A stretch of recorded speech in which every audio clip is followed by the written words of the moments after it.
नमस्कार मित्रांनो, घरोघरी मातीच्या चुली या मालिकेच्या येणाऱ्या काही भागामध्ये आता जबरदस्त असा ट्विस्ट आलेला असून आता जानकी आणि नानांची तर हृदयस्पर्शी भेट होती, परंतु या भेटीतून मात्र एक असा भयानक उलगडा होतो. कारण इतक्या दिवसाचं जे काही रहस्य आहे आणि ह्या आशीर्वाद बंगल्यातील जे काही भयानक असं गुपित आहे तर ते नानांनी एक ऋषिकेशच्या कड्यात त्या म्हणजे देवघरात ठेवलेलं असतं. परंतु त्या देवघराचा जो काही एक गुरुकिल्ली म्हणजे पासवर्ड असतो तो खास आपल्या ऋषिकेशच्या हातात असतो आणि जे कडं असतं तर ते कडं हे पार्वती आईनं आपल्या ऋषिकेशला दिलेलं असतं आणि ते जे पार्वतीचे हक्क असतात, पार्वतीची जी काही प्रॉपर्टी असते तर त्या कड्यामध्ये तो पासवर्ड असतो. म्हणून नानांनी इतक्या दिवस सर्वांपासून ते गुपित लपून ठेवलेलं असतं.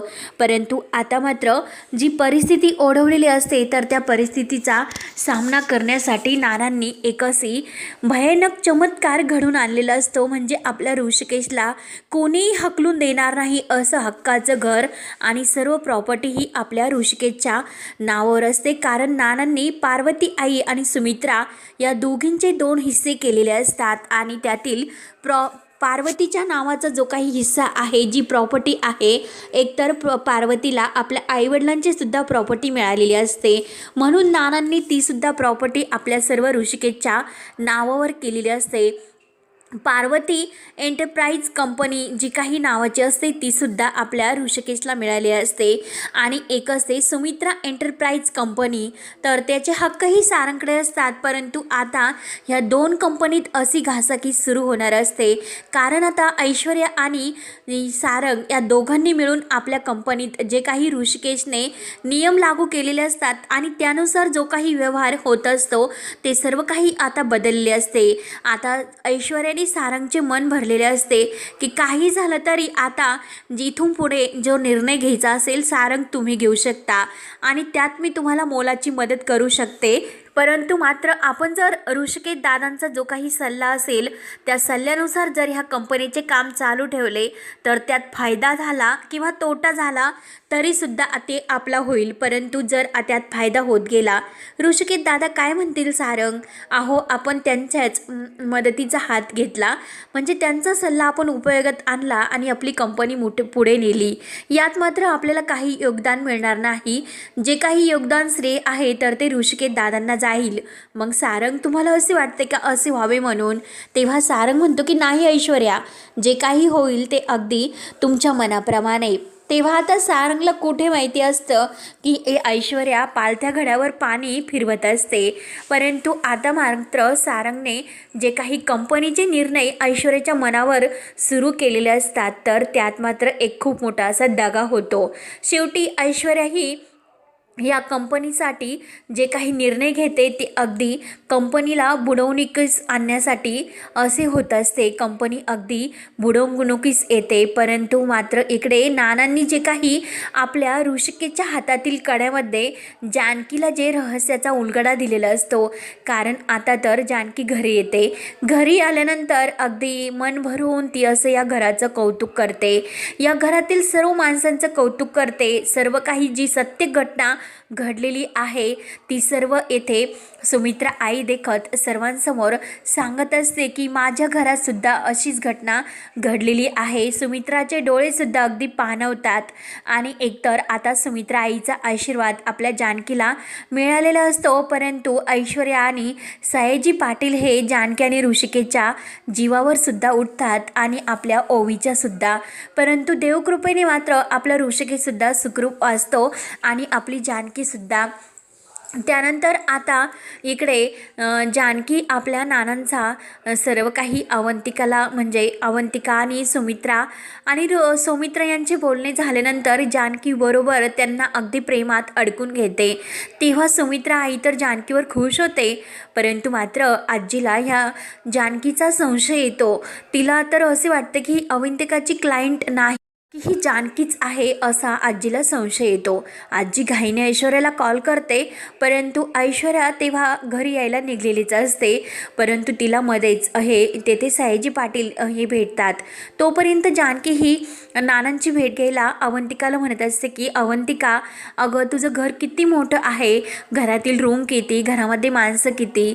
तेव्हा अवंतिका म्हणते की हो, आमचे सासरे नाना आहेत आणि नाना खरंच खूप चांगले होते, परंतु आता मात्र त्यांची तब्येतही व्यवस्थित नाही. म्हणून सुमित्रा आई म्हणते की खरंच मला ह्या मुलीला भेटून खूप आनंद झाला आणि तू नक्की त्या नानांना भेटायला तिला घेऊन जा. तोपर्यंत मी तिच्यासाठी चहा करते. अजून गुलामदादा काही आलेले नाही, हिची जाण्याची सुद्धा वेळ होईल, मी तोपर्यंत चहा ठेवते. म्हणून सुमित्रा किचनमध्ये जाते आणि आजीही फोन करायला ऐश्वर्याला जाते. तोपर्यंत अवंतिका आणि सौमित्र घाईने जानकीला नानांच्या रूममध्ये घेऊन येतात. नानांना बघून जानकीला खूप आनंद होतो आणि नानाही झोपलेले असतात. नानांना जानकी म्हणते की नाना, मी तुमची जानकी, मला तुम्ही ओळखलं नाही का. तेव्हा केसांचा जो टोप असतो तर जानकी तो बाजूला काढून फेकते आणि नानांना सांगते सर्व काही. ऋषिकेश कुठे आहे आणि नाना, आम्ही आमच्या संसाराला सुरुवातसुद्धा केली, आमचं एक नवीन आयुष्य आम्ही जगत आहोत, ओवीसुद्धा खुश आहे, या सर्वबद्दल ती नानांना सांगते. नानांना विचारते, नाना काय असं आहे की तुम्ही मला इतक्या घाईने इथे भेटायला बोलावलेत. तेव्हा नाना ते वही पेन घेतात आणि वही पेन घेतल्यानंतर त्यावर एक गोल काढतात आणि त्यावर मात्र त्या गोलमध्ये ते लिहून सांगतात की अगं जानकी, ह्या गोल म्हणजे काय याचा उलगडा तू करायचा. आणि जानकी एक गोष्ट लक्षात ठेव, ऋषिकेशच्या हातामध्ये जे काही कडं आहे तर ते कड्यामध्ये ह्या देवघराचा पासवर्ड आहे आणि त्यात मात्र तुझ्या हक्काचे सर्व काही प्रॉपर्टी आणि ऋषिकेशच्या हक्काचे, त्याच्या आईचे सर्व हक्क त्या देवघरात आहे. तेव्हा हे ऐकल्यानंतर जानकी मात्र अगदी घाईने घरी जायला निघते. नानांचा पाया पडते, नानांचा आशीर्वाद घेते. पण नाना, तुम्ही काळजी करू नका, लवकरात लवकर मी या घरामध्ये परत येईल आणि या घराला पुन्हा एकत्र करेल, हे माझे वचन असेल. तेव्हा मात्र नानाही खूप खुश होतात. जानकीने किती काही असलं, शेवटी ती या घरात येईल आणि या घराला परत ती एकत्र बांधून ठेवीन, हे नानांना वचन तिने दिलेलं असतं. जानकी ही ऐश्वर्या आली म्हणून घाईने जायला निघते आणि पुन्हा ती जात असते, परंतु तिला तेथे म्हणजे मागच्या दरवाजाने ती जाते. सयाजीराव हा ऐश्वर्याबरोबर बोलत असतो, कारण आता जानकीला तेथे खूप मोठा एक असा भयानक घटना तिच्या कानावर पडलेली असते. सयाजीराव म्हणत असतो की त्या ऋषिकेशला माझे जे काही टेम्पोवाला म्हणजे माणूस आहे आणि जे माझे गुंड आहे तर ते त्या टेम्पोत गेले आणि ऋषिकेश आता कधीही मागे येऊ शकत नाही, तिकडेच माझी माणसं त्याला संपवून टाकतील. हे ऐकल्यानंतर आता जानकीला खूप मोठा धक्का बसतो. ऋषिकेशच्या जीवाला धोका आहे हे समजल्यानंतर जानकी घाईने बाहेर येते. सौमित्राला अगोदर कॉल करते, सौमित्राला सर्व काही सांगते. सौमित्राला सुद्धा खूप राग येतो, परंतु जानकी त्यानंतर ऋषिकेशला फोन लावण्याचा खूप प्रयत्न करते आणि त्याच वेळेस मात्र ऋषिकेश गाडी चालवत असतो आणि ते जो टेम्पोवाला मालक आहे तर तो ह्या ऋषिकेशला कुठे आणि कधी मारायची याची वाटच बघून असतात. तेव्हा मात्र आता वाट बघत असताना लगेच ऋषिकेशच्या मोबाईलवर जानकीचा कॉल येतो आणि तो बोलण्यासाठी खाली उतरतो. फक्त 2च मिनिट मी माझ्या बायकोबरोबर बोलतो, म्हणून ऋषिकेश खाली हा बोलायला उतरतो. तोच लगेच तो आपल्या मालक गुंडांना इशारा करतो आणि शेवटी लगेच ते मागून ऋषिकेशच्या डोक्यामध्ये असा जोरात वार करतात. तो क्षणी ऋषिकेश खाली पडतो आणि जानकीचा कॉल मात्र चालूच असतो. जानकी जोरात ऋषिकेश असे ओरडते आणि ऋषिकेश असे ओढल्यानंतर तिचं काही लक्ष नसते. समोरून एक भरधाव रिक्षा येते आणि रिक्षा तिला म्हणजे अशी धडक देते. जानकी खाली पडते, परंतु तरीसुद्धा ती कशाचाही आपल्या जीवाचा विचार करत नाही आणि ऋषिकेशला ती वाचवायला जायला निघते. परंतु आता मात्र इकडे देवकृपेने मात्र ऋषिकेशजवळ जो काही आपला सदा असतो, ज्याने आपल्या सदाला योग्य मार्ग दाखवलेला असतो आणि तो सदा ऐनवेळेस धावून येतो, आपल्या ऋषिकेशचा जीव वाचवतो. ऋषिकेश दादा, अहो इकडे कुठे तुम्ही, ऋषिकेश दादा उठा म्हणून घाईने पाणी प्यायला देतो. ऋषिकेशला शुद्ध येते आणि ऋषिकेश म्हणतो की जानकी जानकी. तेव्हा लगेच म्हणजे देवाचा चमत्कारच होतो, कारण पार्वती आईचं जे हातात ऋषिकेशच्या कडं असतं तर त्या कड्याने आपल्या ऋषिकेशला आज मात्र सुखरूप वाचवलेलं असतं आणि त्या सदाने येऊन सुद्धा ऋषिकेशला वाचवलेलं असतं. आणि घाईने तो ऋषिकेशला घरी घेऊन येतो आणि ऋषिकेशला घरी घेऊन आल्यानंतर खूप मोठा असा चमत्कार जानकीला घडतो. तेव्हा मात्र जानकी ही ऋषिकेशला म्हणत असते की ऋषिकेश, अहो तुम्ही तर बरे आहात ना. म्हणून ऋषिकेशला अगोदर जानकी हॉस्पिटलला घेऊन जाते आणि ऋषिकेशवर उपचार करून त्यांना घरी घेऊन येते आणि ऋषिकेशला झालेला सर्व प्रकार काही सांगते. आणि ऋषिकेश, अहो तुमच्या हातामध्ये जे काही कडं आहे ना त्यात खूप मोठं असं रहस्य दडलेलं आहे आणि नानांनी तेच सांगण्यासाठी मला घरी बोलावले होते. म्हणून आता आता इतके वाईट दिवस आपल्यावर येणार नाही. नानांनी जे काही त्यांचं कर्तव्य होतं ते अगदी लाखात एक पार पाडलं. आपले नाना आपण जसे समजत होतो तसे नाही.